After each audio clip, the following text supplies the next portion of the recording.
Hi friends, my name is Satvik. I have started a new channel called Anthro Education Build Your Life. So friends, I have started this channel to teach you biology of 9th classes. Friends, you know that I think I can teach you better. So friends, as my first class in my channel, I am going to say you just the introduction part, that is about the scientists and their discoveries and their inventions.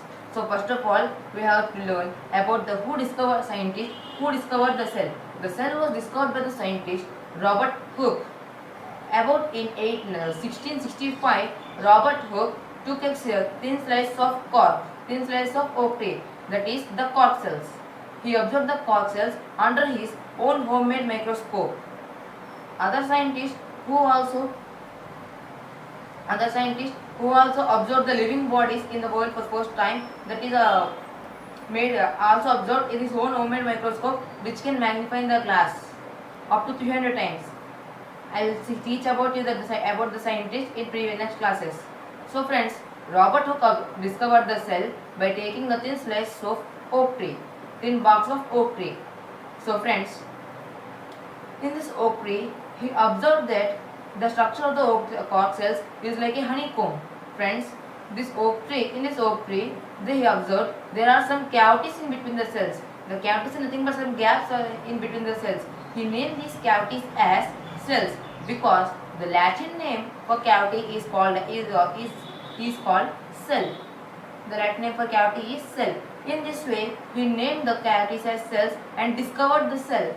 So this is about the scientist and Robert Hooke.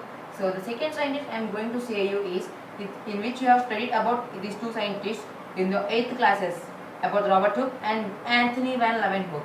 Anthony van Leeuwenhoek was a brilliant scientist that he had observed the cells under his own homemade microscope, that is the bacteria and the yeast and the algae, fungi and the teeming life in the drop of water.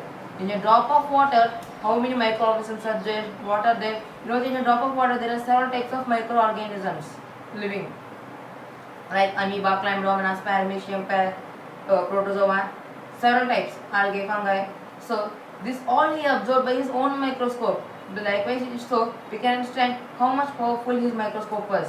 And also, along with the teeming life, he also observed several types of living and non-living things.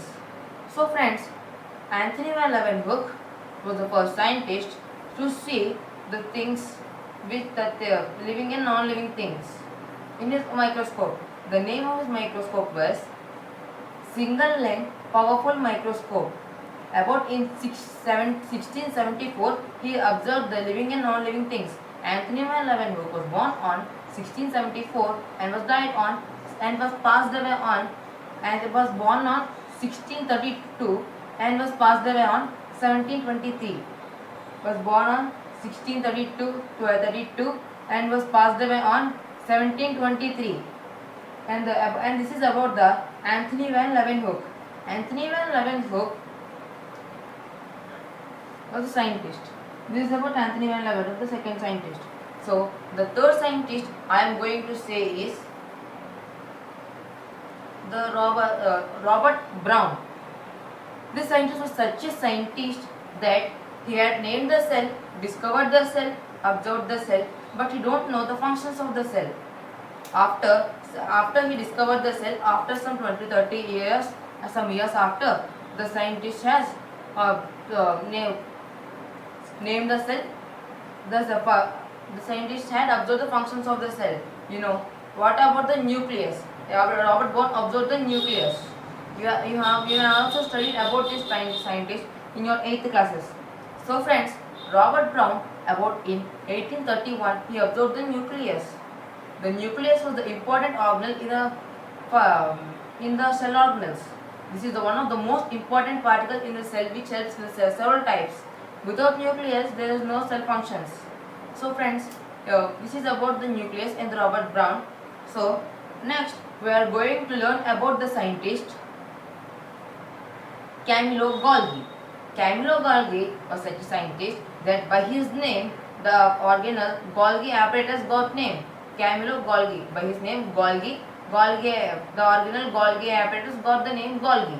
So this is The Golgi apparatus about in 1898 he observed the cell organelle Golgi apparatus in the compound microscope. So when he observed this microorganism Golgi apparatus in the compound microscope, he cannot see that organelle clearly in the compound microscope, because it is second most powerful microscope. The first most powerful microscope in the world, that is the electron microscope. After he passed away, other scientists has observed this organelle in electron microscope, which can magnify which can magnify the object several times. So in that microscope, they can find the structure of the Golgi apparatus clearly. So this is about the Golgi apparatus. The Golgi apparatus has three names. That is, we can call them as the three body. Say there are Golgi body, Golgi apparatus, and the Golgi complex. This is about the Golgi apparatus and the scientist Camillo Golgi. So I am going to say about the fifth and sixth scientists. They are the student Matthias Jakob Schleiden, that is M.J. Schleiden, and Theodor Schwann. One was a botanist, Schleiden was a botanist, and Schleiden was a geologist. First, Schleiden thought that new cells were created from the nucleus, and he called it as cytoblast. So this was wrong. That was proved by other scientists. Next I am going to say about the scientists who proved that. So for the records, when in Schleiden and Schwann time, the scientists of the time thought that new cells in the organisms are different from organism to organism. So Schleiden and Schwann thought that it was true and proposed the cell theory. The cell theory was all cells are composed of cells and the products of the cells.